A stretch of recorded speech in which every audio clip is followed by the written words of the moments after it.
And welcome to, this is actually our final book chat or book talk. We've been doing these over the course of this entire academic year. So we're excited to be wrapping this up with two fantastic books. So let me share my screen and get us started. Here. This is being recorded. Got it. Okay. And then we'll do this. And I will share my screen.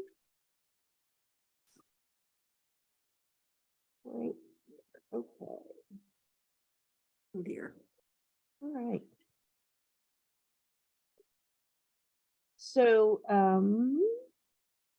this is our May first Friday book talk. As I said, we've been doing these book talks over the course of this academic year and have talked about a number of books with authors. And so we're excited to be able to talk with authors for this final grand finale, if you will.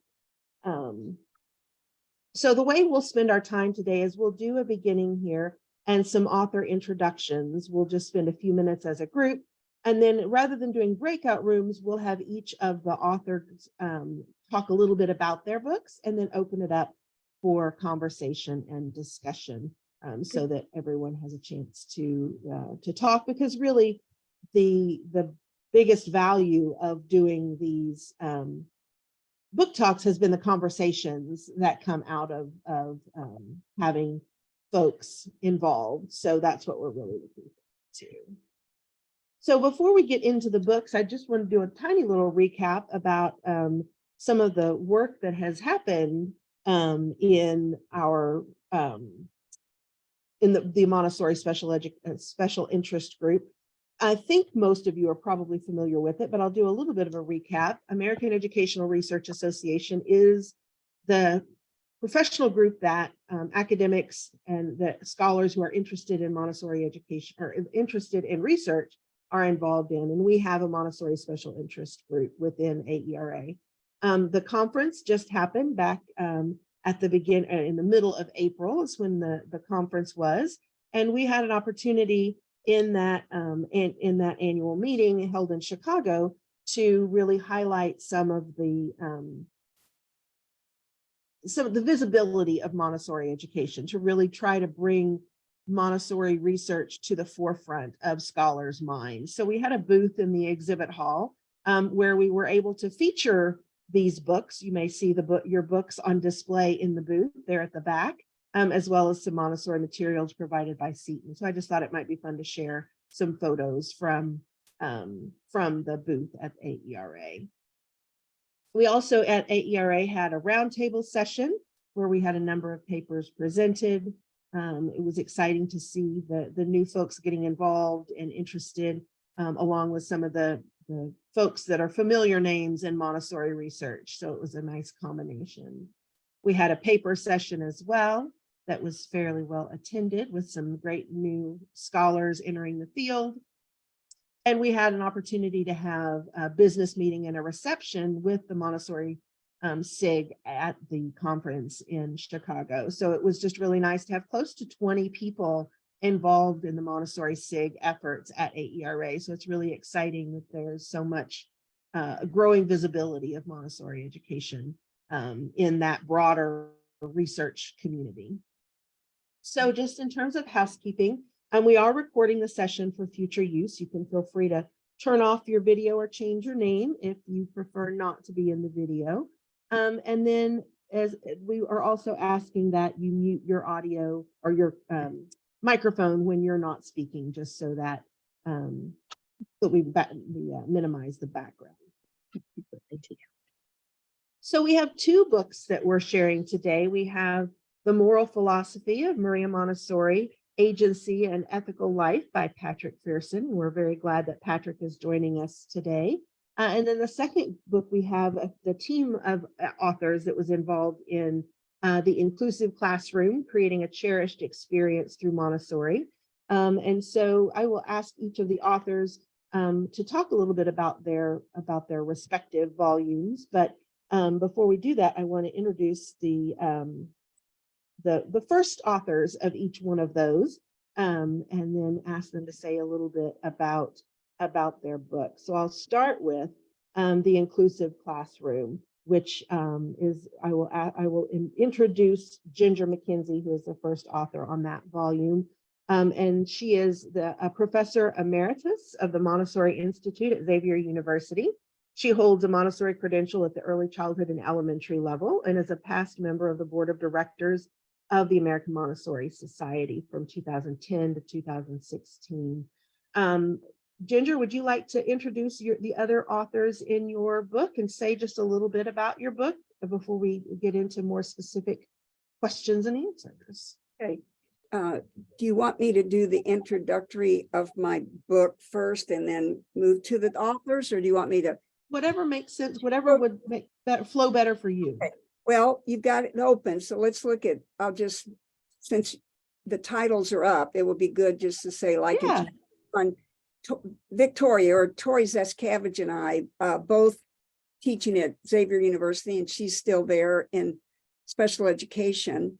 We, for many years, did research together, and we co-worked on this project as the two lead, sharing responsibilities for the book. So, of course, I couldn't have done any of this without Tori and all of her special education experiences. Then you're going to be hearing from, for chapter 2, The Practical Life, is Mile Vo. She is a remarkable teacher, owner of a fabulous school in Houston that goes from the little Lillis ones all the way through middle school, and she still teaches at middle school. And I had the privilege of doing my elementary training in the 1970s with Loanne Junt in San Diego. And then you have this marvelous woman, Crystal Dahlmeier, who was at Xavier, I don't even know how many years. I was there for 25 years, and I think she was there just about that long, if not longer. But Crystal is still presently teaching for a couple of training centers, and she was the principal in the Montessori Lab School there at Xavier for many years. So Crystal and I are team players, and we love to see each other every week, so it's a real treat. And then we went down. Now, Vanessa, who is not with us today, is... She has actually joined us. Vanessa's here now. Oh, fabulous. Well, she did chapter 5 on the language experiences, and wow, is the chapter 5 filled with a remarkable piece of information for those people that are looking to put things together for UDL and Montessori and NAEYC, because she made a very remarkable pattern in her book. And let's see, did I mention everybody? I got Crystal, Mile. Okay, so now I'd like to go into just a quick overview of our book. The title, of course, we've already mentioned, The Inclusive Classroom, Creating a Cherished Experience Through Montessori. It's a perfect title for this perfect book for those that are interested in working and helping those children that have challenges, which every classroom has.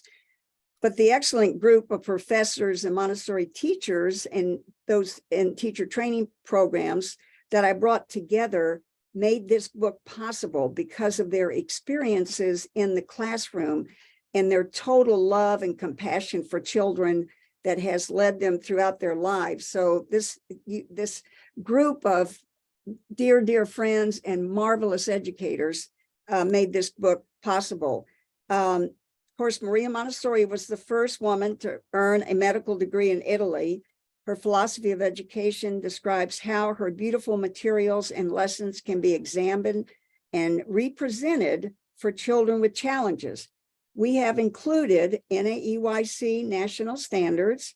We have included the UDL, Universal Design for Learning, best practices, and of course, the Montessori philosophy. So we did all 3 of these coming together, uniting and being part of every chapter that we wrote.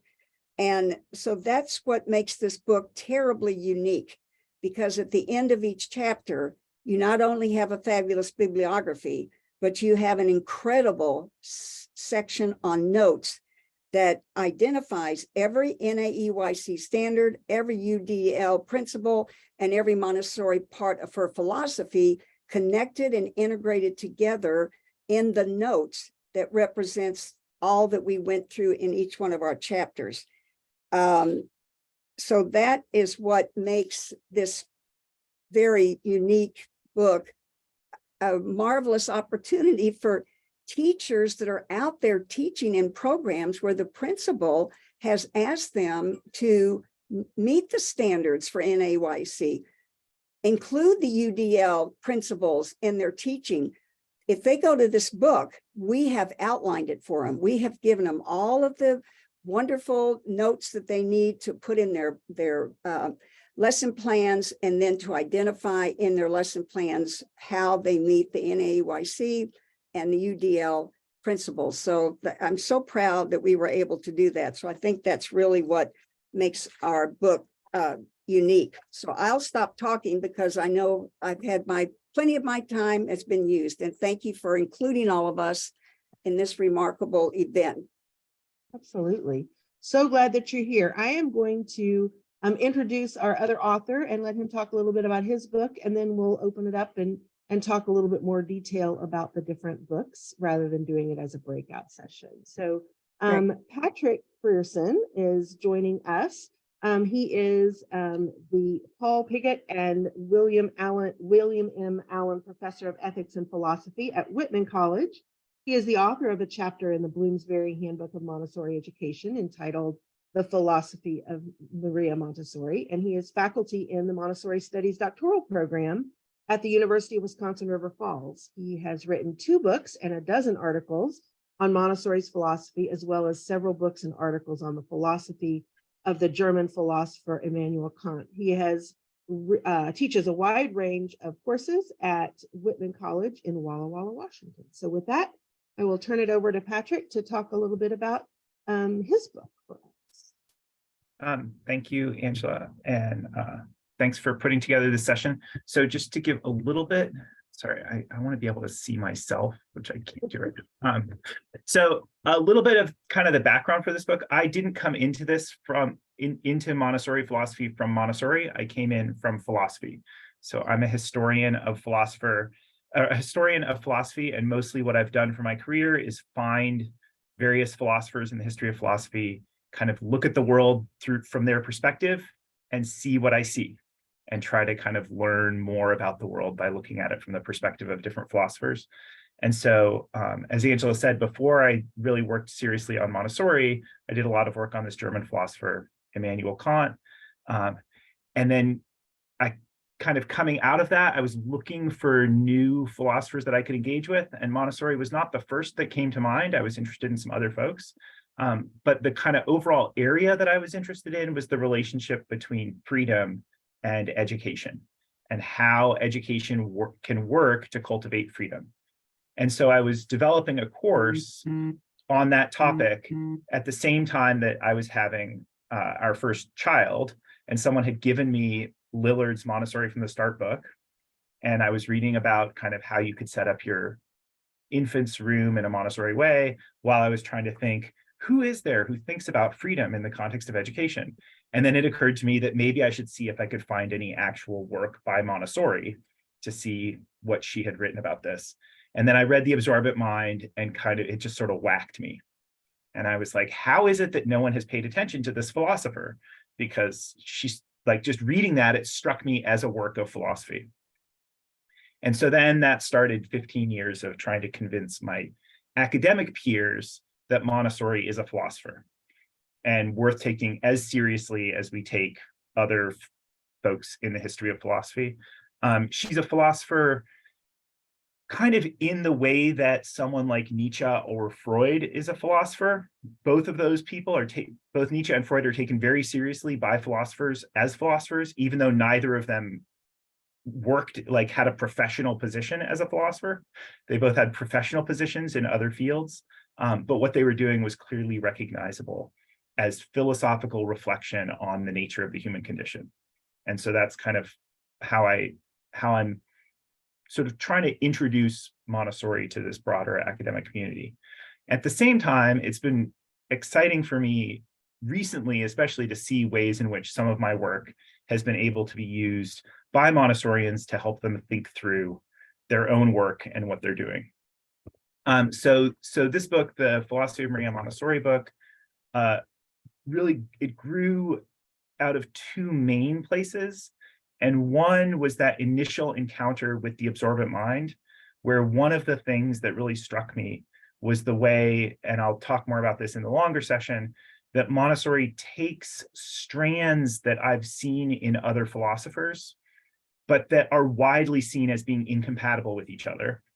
And she unites them into a really coherent moral philosophy. And so kind of reading her, I was like, wow, all of the stuff that I like about Kant is here. And also the things that I like but can't figure out how to fit into Kant are also here. And similarly with lots of other philosophers. So I can give kind of more details about that in the longer session. But that was kind of one strand that led to this book. And then the other was actually this article, and I'll just stick this up there so you can see it, called What is a Child? By a contemporary philosopher who was at Stanford and now is at MIT, named Tamar Shapiro. And I just want to kind of read the beginning of this article. So I had been reading lots of Montessori when I first turned to this. And she starts her article by saying, treating someone like a child is prima facie wrong, unless, of course, the person in question really is a child. By treating someone like a child, I mean interacting with her on the basis of more paternalistic standards than those which apply to adult-adult relations. To treat someone like a child is roughly to treat her as if her life is not quite her own to lead, and as if her choices are not quite her own to make. And Shapiro goes on to say that her article is going to explain why treating children as though their choices are not their own to make is right. She sort of takes for granted that everyone knows that that's what you're supposed to do. Obviously, you treat children as though their choices are not their own to make. And she, as a philosopher, is trying to explain how that can be a legitimate way to treat other people, given that in general, we don't think it's okay to treat people as though their choices are not their own to make. So I'm not going to say I was enraged by those opening sentences because I'm kind of a calm person, but they struck me as not fitting very well with Montessori's overall approach to children. The idea that children are not real, and she ends up kind of where she ends up is that children aren't really full people. They don't really have a self yet. And so there's some ways in which like young children are obviously creating the selves that they're going to become. So there's a version of that that's correct, but not her version, not the version that says you don't have to respect the choices of children. So another kind of strand of the moral philosophy of Maria Montessori is providing a rigorous philosophical defense of the kind of agency that children have that makes them worthy of respect, that makes them the kind of beings whose choices we should respect. So it's a kind of philosophically taking on this widespread paternalistic attitude toward children. So those are really kind of the two big things, laying out this really inspiring overall moral philosophy that Montessori puts forward. And in the course of doing that, also explaining why even the very youngest children are people that make their own choices and are worthy of where those choices are worthy of being respected. That's my Fantastic. general overview. It has my wheels turning already. So I look forward to being able to get into some of the more in-depth conversation and the follow-up questions. With that, I think I will go ahead and, because we're not doing the breakout rooms, I will go ahead and Ginger, if you had your authors wanted to say some things about their chapters or however you wanted to structure your more in-depth part of the conversation, I think I will go ahead and stop sharing so we can have some of those conversations. And then we'll switch back to Patrick's opportunity to have some more conversation as well as discussion with him. So you are on mute, Ginger. I appreciate you muting yourself, but it's always so hard to remember to unmute yourself. I know. Such a good girl, I muted myself. Well, the first, and she can unmute herself. I'm going to ask Tori Zascavage Oh. to speak first and the tune of UDL, to have a little insight for all of us in that part of our beautiful book. It's interesting to see how it follows Patrick's philosophy. Universal design for learning just fits right in there. You know, it's an old theory. All of a sudden, in the last year, we've had workshops. We've had all sorts of inclusion things. Everybody's saying we're going to have to learn universal design for learning. I go, my God, where were you 20 years ago? But we're here now, and what we're doing is very current, apparently, which is delightful. I wanted to read this. It says, Montessori materials provide opportunities for children to access and express their learning in a unique way. This individualization of learning and its expression also reflects the UDL concept of offering the child multiple means of representation, expression, and engagement. Montessori teachers tailor instruction to the needs of the child, thus creating a least restricted environment. As stated by Jacqueline Cosentino, in a foundational way, then, Montessorians are, at the very least, close cousins as special educators. The pillars of UDL guide this. It's all throughout this book. We have multiple means of representation for each kind of activity, multiple means. We provide multiple means of action and expression governing the adaptations that offer for physical action, and multiple means of engagement. You know, for example, 10 trips to the math shelf normally need to set up the long run activity may overwhelm the challenged child because of their additional stamina or concentration requirements. We've addressed each one of the modifications or accommodations that have been made in this book based on UDL, based on other research, so that it's not just our opinion. And I think that's what's important. When somebody goes to pick this up, because as we all know, we have to prove that what we're doing in accommodations and modifications is best practice. Everything in this book has been checked to be best practice. So thank you. That was fast, Ginger. I did it. 2 minutes. You did fabulous. That was perfect. Absolutely perfect.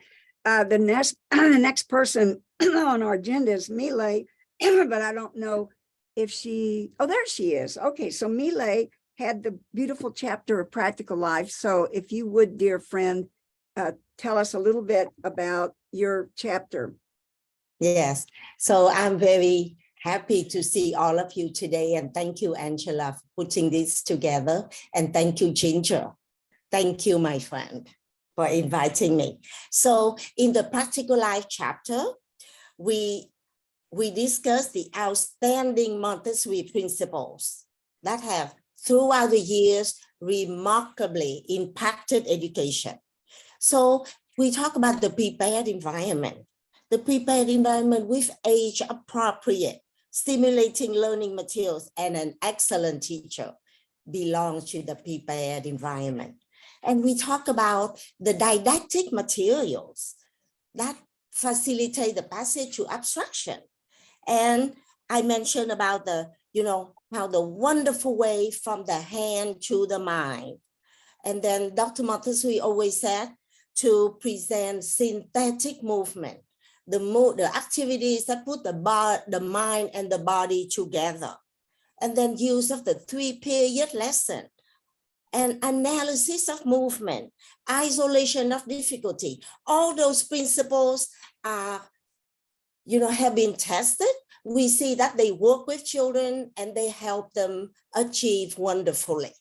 So I was so happy to, review these principles of Montessori philosophy in the book.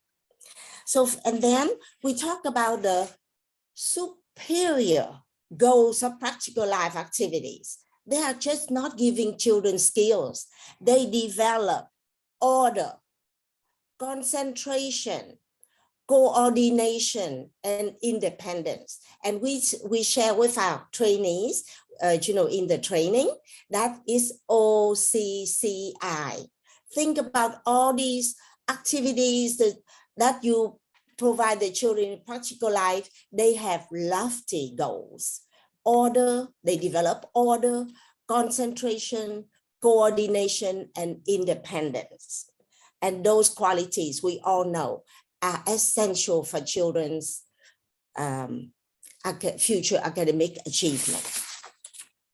And then we discuss in the chapter, we discuss the areas of practical life, and with detailed presentation of some activities, and then we put a special recommendation for children with challenge. When you present lessons, we can do this with these children, help them. And then we share the teacher observations.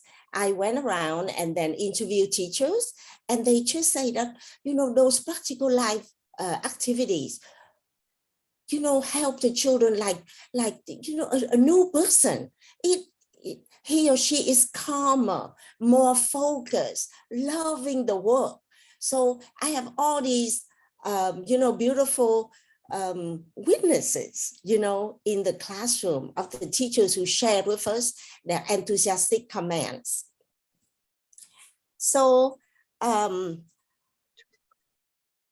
teacher with us, we joyfully identify the 5 areas of growth in their students through practical life activities. They develop self-confidence and self-esteem. That's their emotional growth. In the physical area, they develop better balance, better eye-hand coordination with these activities. And then socially, they develop respect for others. When we present the ground rules every day, how we walk through, a circle, through 2 people, what do we say? And then we practice it. So they develop respect for others. And then the academic, they have deep joy of learning. They are focused, they love what they do, and that is wonderful academic achievement. And then spiritually, they develop inner discipline, and they develop a growing sense of responsibilities. You finish this, you put it away neatly, you put it back on the shelf. So we see with these practical life skills that we share with our children, and then with the recommendation how to help children with challenges, we see that these practical life activities really have lofty goals, and we are proud to present every day to our children. Yes, so that is what I would like to share about my chapter on practical life. Thank you, Nile, so much. Appreciate that lovely presentation. Now, Crystal is going to do some interesting information about the sensorial area. Oh, we're not able to hear you, Crystal. You're not muted, so I'm not sure what's going on.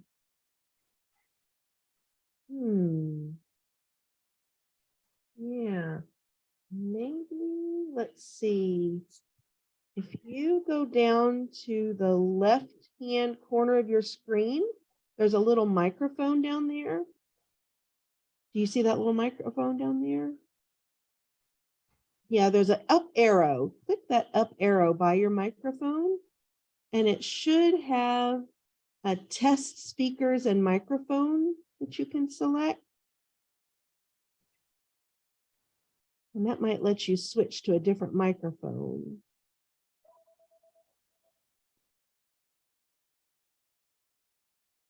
No? Yeah. That doesn't There you are. There Yeah, you there we hear you. Oh, okay. All right. Wonderful. Thank you very much. I'm happy to be here to talk about sensorial. I don't think there's any other early childhood program that has the same kind of sensorial curriculum that's been systematically developed by, as Montessori did. And it's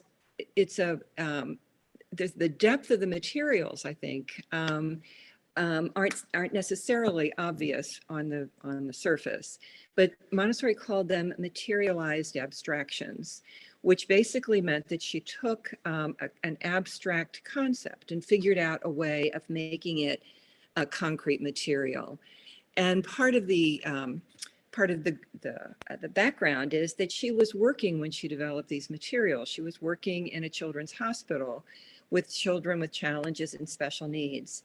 And she found that these materials enabled children to learn in a way that, worksheets or just talking about would not be able to do that. And of course, then she later found that while these materials helped children with special needs learn, they also helped children who had not been identified with special needs, but that they learned in a different way. So she identified herself that children with special needs would require some kind of direct instruction with the materials, whereas with children who are developing typically would more absorb them on their own after being presented with the materials. She also indicated that these activities, these materials needed to be presented individually. And so that certainly fits with with our individualized instruction, as we now know. And and there is a direct relationship in the materials that she developed between these materials and language development, math development, and with the rest of the curriculum or the cultural materials for sure. And so, and all of my experience, of course, has been that when the materials are so well developed and so sequential, that children who are developing typically can often take off on their own. The other point that I really wanted to make was that they can be used at all different levels of development. Since we have children in a multi-age environment, they need to be able to be applicable to children who are very young and also who are older, and the 3 to 6 age span. But in addition to that, they can really be taken further into the second plane of development. Just a quick example with the geometric solids. So for very young children, it is simply a sensorial experience. They see them, they feel them, they touch them, they roll them around, and then they learn their names. And by the time children are at the end of the first plane of development, they're really exploring things more abstractly. So they can think about and practice or try to figure out how you take a two-dimensional piece of paper and turn it into a three-dimensional form, which requires a certain amount of understanding and abstraction. So I think those are some of the principal areas that really demonstrate why these materials were really appropriate then and continue to be really appropriate and helpful for children in all areas. Okay. Thank you, Crystal. We appreciate the wise words. And now, Vanessa, I'm going to let Vanessa talk about the language area in our Montessori early childhood. So the language chapter really focuses on how do children acquire language. So it looks like language development, and then talk about how Maria Montessori used her research and understanding of language development to really begin to think about how she created her didactic materials. So one of the things that's really interesting as you begin to look at UDLs and understanding universal design of learning, you really begin to understand that Maria Montessori was very intentional with the materials. And one of my discoveries through my research was that Maria Montessori was very particular in how she stated, especially in their handbook and the Absorbent Mind, she talked about how precise the lessons were supposed to be given. And when you look at the precision in itself has the elements of universal design. So for example, she talks about repetition, and she talks about the metal insets being very particular in that you only take 2 pencils for the first lesson that you give. She didn't say you brought the cup. She said 2 pencils, because she said when you use 2 pencils and a child looks at the contrast of the 2 colors when they do the metal inset, they desire to do several others with different colored pencils to go there and try other colored pencils. And there comes the repetition. Because in order for the child to feel that they have something to look forward to, she has built in the repetition, that repetition within the lesson, and how easily we can change and alter that presentation and yet change that child's desire to redo that the activity over and over again. So one of the greatest discoveries was for me in the language chapter was discovering the intentionality that Maria Montessori had in her materials, and really going in deeply and looking at the research on how children learn and putting those connections together to see her intentionality of how she wanted the materials to be used really had a major impact on how children see those materials. So even the sense of how many of the materials we take out, how many, like for example, when we're doing a 3-period lesson, and we know that we're building sight words, only limiting just 5, and looking at how that is really instrumental in the work that needs to be done. So the language chapter is very rich in providing scenarios of what does it look like with the child, because I felt it was really necessary for children and students looking at this to have a deeper understanding. Okay, I hear all this theory, I hear all this research. What does it look like in practice? So to have those examples really starts to concretely have the reader begin to understand, oh, that nuance, that little tiny detail, how important it is in that particular lesson to impact students, and especially learning exceptionalities. How can we begin to process and use Montessori in a very practical way and bring the support of the research that we have found in this book to really speak on how does Montessori help this exceptionalities? How can we begin to look at the Montessori materials, but even to have the vocabulary and the knowledge to articulate to the district, to our principals, I'm doing this in a particular way, and this is the standard that it's meeting. This is a skill set it is enhancing. Really be able to talk about those pieces that are really important in the work that they do. Because often we do Montessori, and the Montessorian is like, well, I know it works, but I can't explain it. And this particular book, we take the time to explain the nuances. We talk about the research and the theory behind the materials of these didactic materials to really solidify the learner's understanding of how to advocate, how to speak to it, and how to bring that to an understanding of how Montessori can help exceptionalities. Oh, amen, amen, amen, Vanessa. And I'm going to point out in her chapter, she has outlined this. I mean, you can go right to this book and you can see the Montessori materials, lesson adaptation alignment, UDL guidelines. It's all here. It's gorgeous. I'm so excited that my authors got to talk. So we'll be quiet now and let other people talk. That's great. I think I'm going to shift gears and have Patrick talk a little bit more about what he was thinking about sharing regarding his book. And then maybe we'll close with sort of a group question and answer about both of the books so that we don't lose anybody before Patrick has an opportunity to talk about his material. And I'll try to be brief because I do want to have some time for discussion. And I have some questions that I'll try to somehow slip in to my presentation about my book. I'll slip in some questions about the other book. And so I said before that I was really excited by kind of the substantive moral theory that I found in The Observant Mind. And actually, Millet did a great job of summarizing most of that part of my book in her description of the value of practical life materials. And in particular, there's a sort of core 3 chapters of my book, chapters 3, 4, and 5, that are called character, respect, and solidarity. And character is a term that Montessori uses in The Observant Mind, and I see as more or less synonymous with normalization.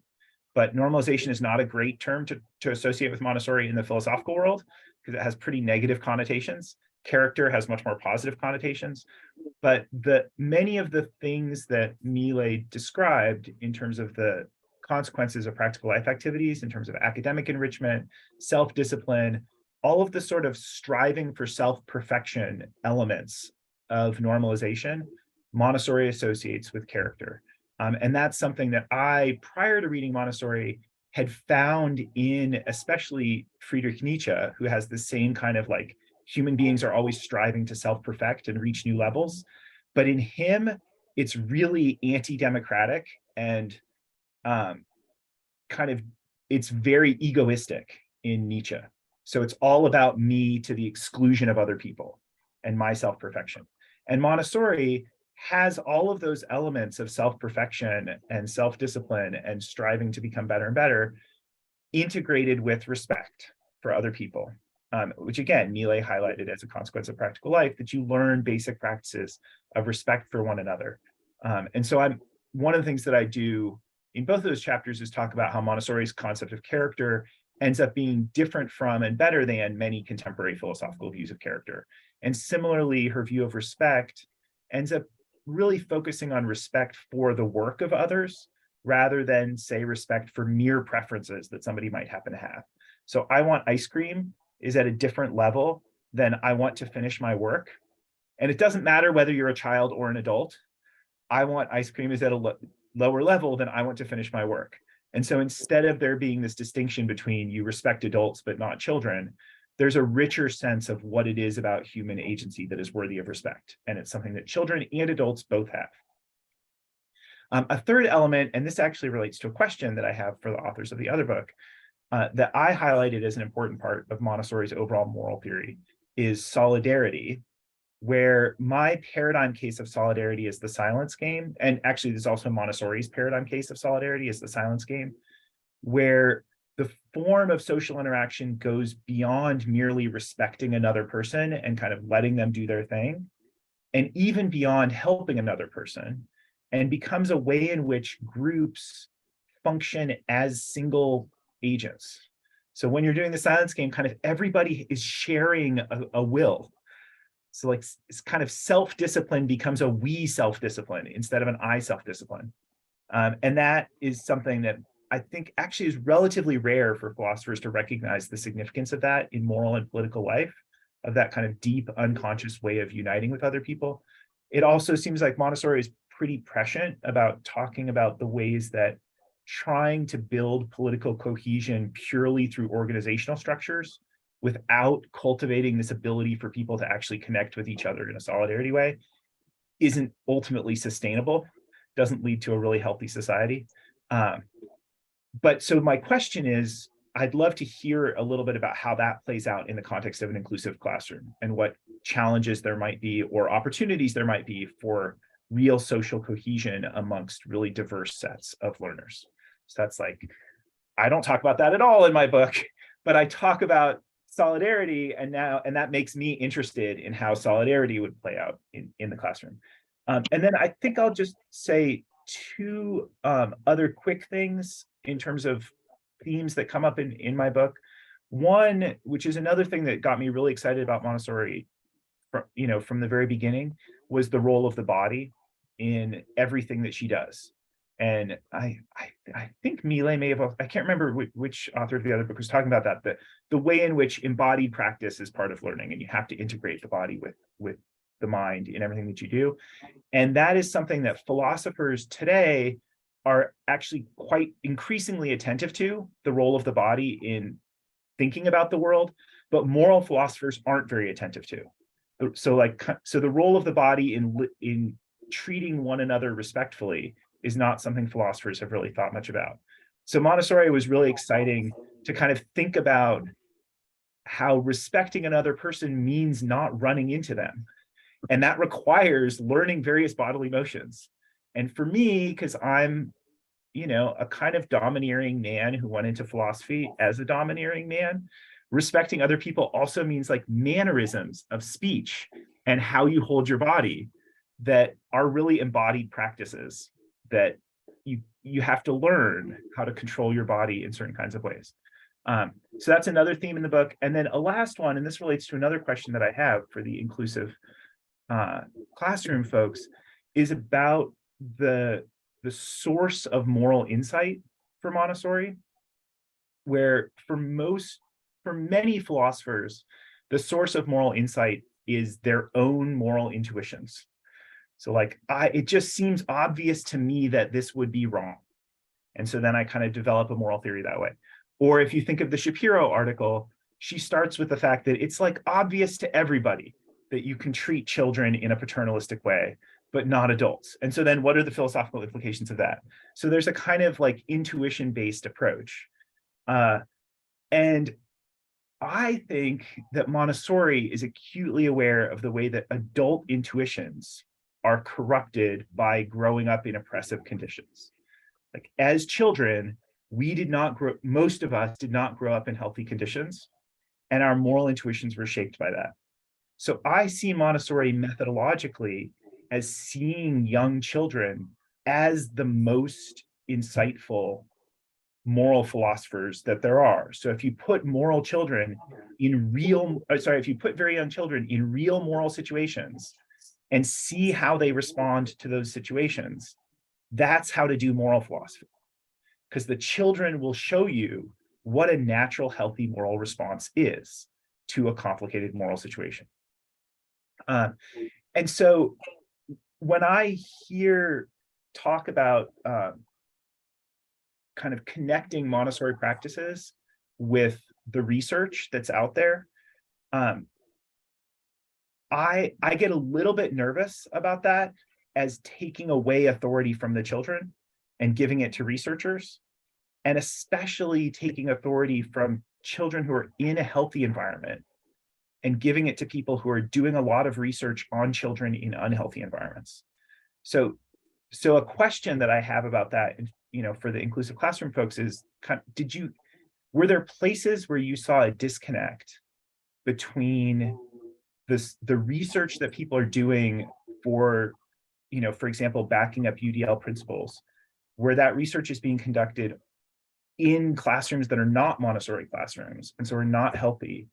Was there any disconnect between how that research applied when you're working with children that are in a healthier environment in your own classrooms? And kind of, yeah, so that was just another curiosity that I have about your work. And I think I'll stop there so we can have at least a little time for general discussion. Yeah, no, I love, Patrick, that I really love the way you've been able, I struggled with how to connect these two very different books. And so I love that you were very clearly able to see connections and crossovers. So I think, and what I'd like to do is go back to your first question and see if there are responses from the inclusive classroom folks and if you want to reframe that initial question, maybe we can see if they've got some responses for us. Yes, so the question is about challenges or opportunities for social solidarity in a really diverse, inclusive classroom with students with different needs.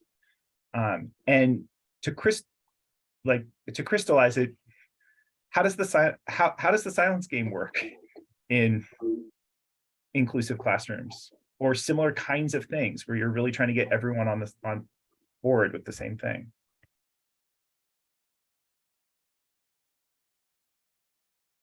Raise your hand if you want to answer that, Crystal. Oh, I didn't raise my Tori, hand, but I'll or take a Milay. shot at it.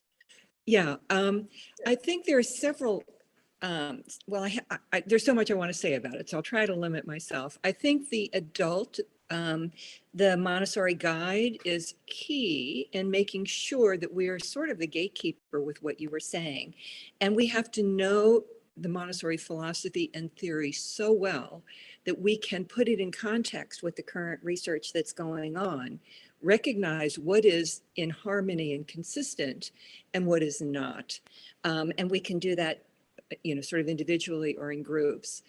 The second piece of that to me is that development of community is one of the first and most important things that we do as guides in an environment. And that's making sure that no one is excluded, that each person is recognized individually for the strengths that he or she brings to the environment. And so competition has no place at all in an early childhood environment, so that each child is respected and valued for what he or she brings, and then can and begin to see him or herself as a contributing member of that mini culture. So I'll stop now. I wanted to add on that. And also, one of the things that makes the Montessori philosophy and pedagogy very unique is that, and Crystal Dahlmeier just spoke to it, there is a desire for children to work on their own. And that happens, especially in their early childhood, because they're in that place where it's mine and stuff like that. But importantly, they're not comparing themselves to others. Instead, they're working at their own pace. So if you think about the silence game, walking on that line, developmentally, it will happen at different times for different students. And because the classroom is not, everybody's going to walk on the line at the same time, but it's you taking the materials off the shelf and for you to work on yourself, it's going to develop at different times. And you might have children who have different phases of development on that line versus others, and yet it's okay in that classroom. I think a lot of times in other settings, because of the composition of the theory that they're following, often they might want to do it as a group. And that's when children notice other people doing things faster or can compare, because we in ourselves, our human tendency is to be competitive. And you see it more in the elementary. It happens whether we want it or not. But at that young age, they don't know that yet. So by allowing them to do that really helps. And then I wanted to talk about the second point that you talked about, which was research. And one of the things is, in terms of Montessori and non-Montessori, you can have a toxic environment, whether it's Montessori or not Montessori. So I don't believe in comparing Montessori in that fashion to other programs, because every program, whether it be Waldorf or whether it be Reggio, has their own theory and pedagogy that they follow. And even now, there's not really a traditional ed. There is a, progressive movement right now in education. So one of the things is that in order to have a classroom that really respects children, and Maria Montessori speaks highly of that, the guide has to model those respects, model those behaviors. And we were talking about it from lunch the other day with a couple of colleagues of mine. It's over exaggerating because, the tendency, especially in when children fall, is for them to say, walk away or not know what to do because they don't know the skill sets. But the Montessori teacher over exaggerates and says, oh, are you okay? And puts the hand out and reaches out and helps them up. And little by little, the children start doing that because you're modeling for them that respect and that sense of community and how we treat one another. So those grace and courtesies don't happen all by itself, but it's through the modeling. And Maria Montessori talks about the guide in the room, not necessarily teaching every particular material in the classroom. They present it and let the child investigate. But then the other things that are happening in the classroom, that guide provides that modeling that's necessary, that modeling that's important for them to build those social skills. And that's why it's so important that the two teachers in the classroom have a beautiful communication and have a beautiful relationship, because you're modeling what relationships look like. So we can have all those things. And if one of those pieces, those elements are not working, where two cooperating teachers are not getting along, we can create a very tense and negative environment, whether or not you intended to do that. And it's not, but it's really taking the time to be intentional and thinking those through that really build that sense of how does research play a role? Well, research plays a role because if I'm really doing action research in my classroom and I notice certain behaviors, like every single time they line up, they bump into each other and they start pushing and shoving. Well, maybe I need to study, is the line too short and they're too close? Do I need to spread them out? Is the space that I've given them to line up not a good space? Maybe I need to move that line someplace else. So I do think, because Maria Montessori was a researcher herself, she was constantly researching her own practices. As Montessorians, we have to continue in that fashion, to continue to look at our movement so we can adjust and adapt to the new environment and the children that we work with.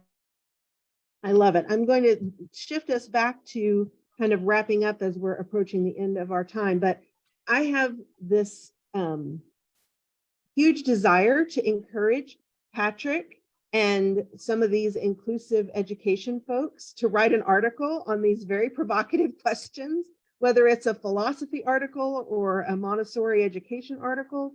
Maybe we can, and maybe Patrick, you and I can kind of tease out how that might look, and maybe I can help connect you to some, because I think those are really profound questions and we just didn't have enough time to really get to them, but I think they're really important ones to examine. So with your permission, I'll follow up and maybe we can generate some writing together. Good deal.